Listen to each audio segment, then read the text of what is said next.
मुंबई महानगर पालिका चुनाव के तहत वार्ड क्रमांक 62 से आजाद उम्मीदवार अल्तमस सबीर मेमन ने आज अपना नामांकन दाखिल किया। नामांकन के बाद मीडिया से बातचीत के दौरान वार्ड की बदहाल स्थिति का जिक्र करते हुए वे भावुक हो गए। अल्तमस ने कहा कि वार्ड में टूटी सड़कें, जलभराव, गंदगी, बेरोजगारी और बुनियादी सुविधाओं को भारी कमी है। लोगों की परेशानी को याद करते हुए वह मीडिया के सामने रो पड़े। उन्होंने कहा कि सालों से जनता को सिर्फ वादे मिले, अगर मौका मिला तो मैं हर नागरिकों की आवाज बनूंगा। उनकी भावुक अपील से मौके पर मौजूद सभी लोगों को झकझोर दिया। वार्ड क्रमांक 62 से आजाद उम्मीदवार के तौर पर चुनाव लड़ रहे हैं, आखिरकार मेरा मकसद तो फिलहाल लड़ने का यही है कि ना तो मैं पैसे के लिए लड़ रहा हूँ, मैं बस लोगों की सेवा के लिए लड़ रहा हूँ। और रहा कि वार्ड 62 का, तो आप आकर देखेंगे तो बहुत सारा इम्प्रूवमेंट करने को अभी भी है। अभी भी चौल में हालात बहुत ख़राब है। मैं खुद जाकर देख के आया हूँ। गटर में से पानी की पाइपलाइन दी गई है, तो आप खुद सोचिए कि लोग कैसे रह रहे। जिस अब तक के हाईलाइट में ही नहीं है कि चौल में लोगों की हालत क्या है।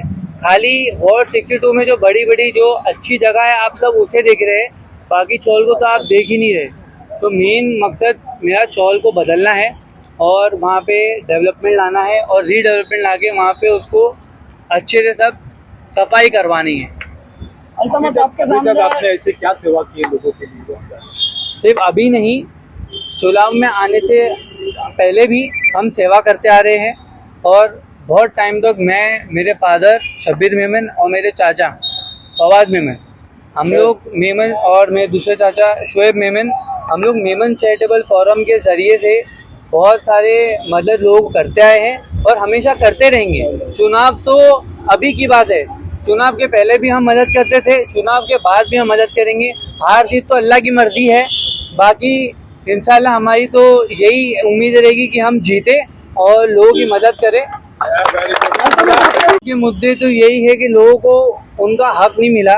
जो पहले के जो भी कॉर्पोरेटर थे, जिनको लोगों के द्वारा जो हक दिया गया था कि वो उनके लिए कुछ अच्छा करे, वो उनमें, उनके रहन सहन में, उनके पानी में, उनके घरों में, उनके साफ सफाई में जो बदलाव जो लाने चाहिए थे वो नहीं लाए गए। इसलिए मुझे उतरना पड़ा, मुझे आना पड़ा ये सब करने के लिए, क्योंकि मुझे ऐसा लगता है कि मैं ये कर सकता हूँ। मेरी नीयत बहुत साफ है और मुझे पैसे कमाने का कुछ वो नहीं है। अल्हम्दुलिल्लाह से अल्लाह ने मेरे डैडी को बहुत कुछ दिया है, तो ये मकसद तो है ही नहीं कि मुझे यहाँ पैसा कमाना है, शोहरत कमानी है। अल्हम्दुलिल्लाह से लोगों को पता है, मुंबई के लोगों को पता है कि बहुत कुछ है। बस लोगों की खिदमत करने के लिए हम उतरे हैं। मैं उतरा हूँ लोगों की खिदमत करने के लिए, क्योंकि मैं लोगों का दर्द समझ सकता हूँ और मैंने लोगों को देखा है, गरीबी में लोगों को देखा है कैसे लोग रह रहे। और मैं जब गुलशन नगर में जाता था तो जो गंदगी से मैंने देखा है, मुझे पता है, तो मैं लोगों की समस्या समझ सकता हूँ।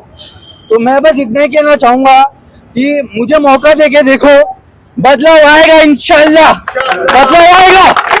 मैं जीत के दिखाऊंगा और हार जीत तो अलग बात है, पर अगर मैंने कदम रखा है तो जीतेंगे इंशाल्लाह। दिग्गज लोग यहाँ पे मैदान में उतरे हुए आजाद उम्मीदवार से खड़े हैं, क्या लगता है किसका नाम?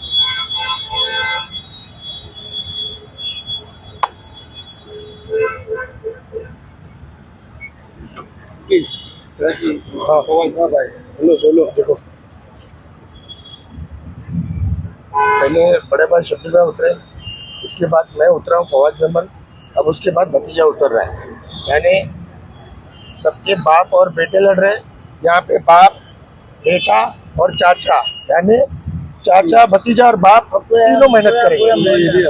अब ये मोहल्ले के अंदर जो चीज़ नहीं हुई है वो भी हम लाने की, लागू करने की कोशिश करेंगे और इंशाल्लाह हमारे साथ मोहल्ला जुड़ा हुआ है। हमने 650 बच्चों को एडमिशन कराया है। हमने लॉकडाउन में शब्बीर भाई ने मेमन चैरिटेबल से काम किया है, ये सारी दुनिया जानती है।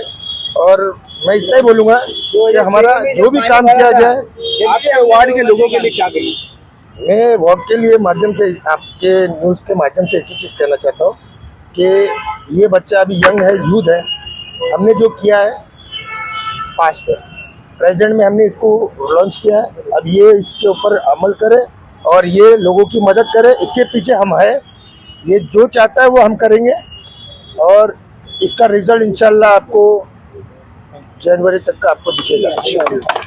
वक्त का एक पहल है।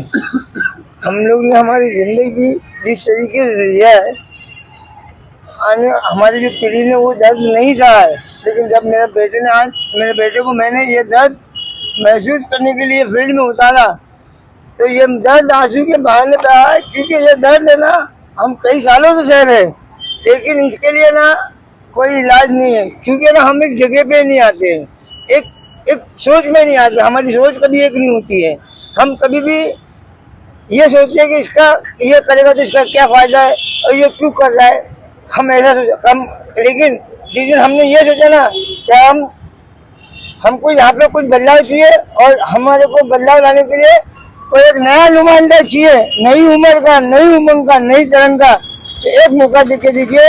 यूथ आने वाली पीढ़ी आपकी जो नस्लें खराब हो रही है, जो नस्लें ड्रग्स में, जो बच्चे ड्रग्स कर रहे हैं, जो बच्चे अयाशी में जा रहे हैं, जहर गांजे पी रहे हैं, ड्रग्स ले रहे हैं, उन लोगों के लिए एक सीख है कि आने वाली पीढ़ी सब जो लोग हैं हमारे बच्चे नुमाइंदे सुन के राजनीति में जाएं और हमारे लिए और हमारी कौम के लिए, हमारे हक के लिए आवाज उठाएं। बस यही मेरी दुआएं और लोगों की यही उम्मीद है। इस बार हम लोग को एक मौका दीजिए, अल्लाह हमको